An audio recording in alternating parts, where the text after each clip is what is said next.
I've had a love for editing for a while now, so I was very excited when I got the chance to interview Meredith Perry, who is a professional video editor. She is a freelance editor and has experience editing documentaries, films, commercials, etc. And here's some highlights from our interview.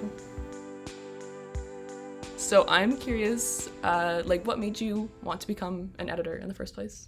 Like a really long time ago, like when I was really little, my mom would always say like, oh, it seems like you would make good movies. Like it was like this thing. I think I just talked about movies a lot, and like I'd be like, this would be a good movie, like a shot or something. Yeah. And so I think I've always like had that in me or something. And then I went to Evergreen. I did a lot of music. Like I'm a singer, and I've been in bands and stuff, and so I love music, and I did a lot of kind of like music sequencing in undergrad, and so and which is very similar to editing, like because you're like there's like the pieces of media that you're like arranging in a timeline.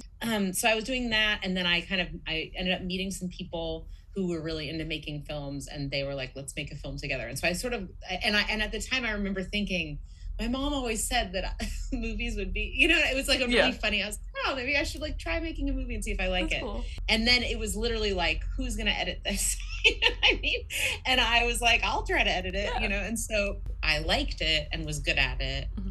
And I think it's something where it's like this thing that I can do that it's like everything else falls away, and it's like hours and hours will pass, and you know what I mean? It's like, and there's not very many things like that in your life, right? That you're like, it doesn't hurt to do at all. Like, I think there's some people that like the editing is like the worst thing on earth to them. You know what I mean? Yeah. Like, and they love making movies, but like I have friends who are just like, oh, editing, like it's like torture, because you're just sitting there and like, it takes forever. But it's like, I'm like, I forget time, I'm just like in it, and I could watch it over and over and still find things to fix and change. And and it takes that kind of person, right?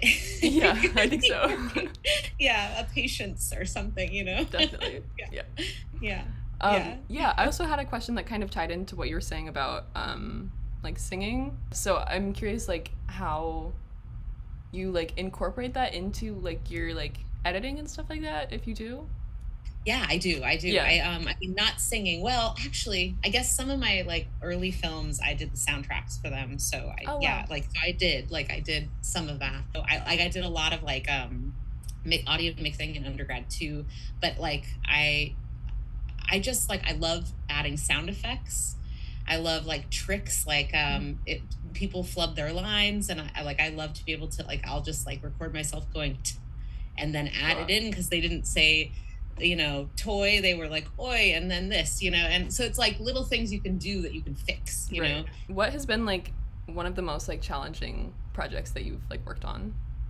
Probably this last one was like the most hardcore, I think, because the subject matter was like happening as we were doing it, right? So we were working on the project as Roe was falling, and so we knew it was gonna fall, kind of, I mean, we were pretty sure, but it was like, it was just like editing in real time, like as the things, like we were like, I remember like the day, like the January 6th happened, and we were like editing, and it was like so hard to focus. We were like trying to work, and then it ended up being in the film, because it was like this timeline of like what happened when, and like what was happening when that was happening, and like, it's all kind of like wrapped up together in this year. And so it was just like psychically and emotionally kind of like awful. Like I was kind of a mess. Like I just, and I was working, I didn't have very much support. Like we just didn't have a lot of money. Like we couldn't find funding. And so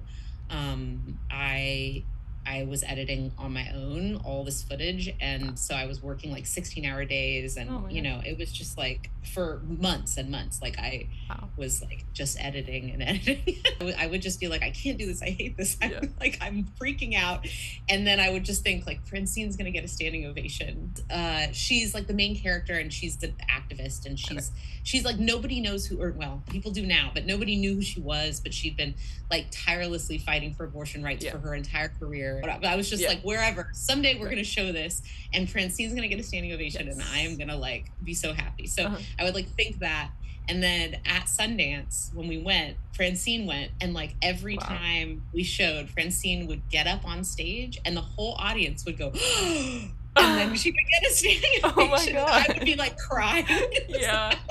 Like totally Wow. like so happy. Anyway, Yeah. so that it was like, I don't know. It was like I feel like sometimes it's really hard and you push through, and it's like there is this like, you know, and I got to tell my kids too, like there was like a moment there where I, you know, I got to be like, remember mama worked so hard, and like now mama's getting to go to Sundance and it's like a really big deal. And so it was like kind of cool to be like a model to them, like this is like, you know, sometimes like you think you can't even finish something and you're gonna die, and then you do finish it, and it like is, you know, pushing through that boundary, I think is like kind of what it's all about. What advice would you give to someone that's like either starting out in editing, either like career-wise or just like creatively? Don't get stuck being an assistant editor. Like there's most fields, being an assistant is what leads you to being the thing. But assistant editing is a very specific thing. And I mean, I'm not saying don't ever do it. I did it a little bit, like, but just remember, like, it's a good way of meeting people. So like if that's how you get in, then great. But then I would just the only way you'll stop being an assistant, if you're good at being an assistant, is if you say, I don't assist anymore. You can also just edit your own stuff, edit your friends' stuff. Like, you know, just like edit, like shoot something and edit it in a day, you know, like do as much editing as you can. And that's the other thing is, I think there's a moment where within every project, no matter how small, there's a moment where you're like, this is bullshit. I hate this. I hate everything about this stupid thing, and it's never going to work. And that is the moment before it starts to work. And that I've noticed that every time you're like, okay, this isn't gonna, like, this is total crap. Like I'm never going to figure out the structure of this. Like, what am I doing with my life? And then you push through that, and it will, and if you can start to recognize that as the moment before it starts to work, and you go, oh, this actually is working. Like, oh, wait, I'll just have to move this here, you know. Then it won't be so frustrating, because you'll be like, oh, I'm almost there. I'm feeling like I'm shit right now, you know. Like that's what I tell myself these days.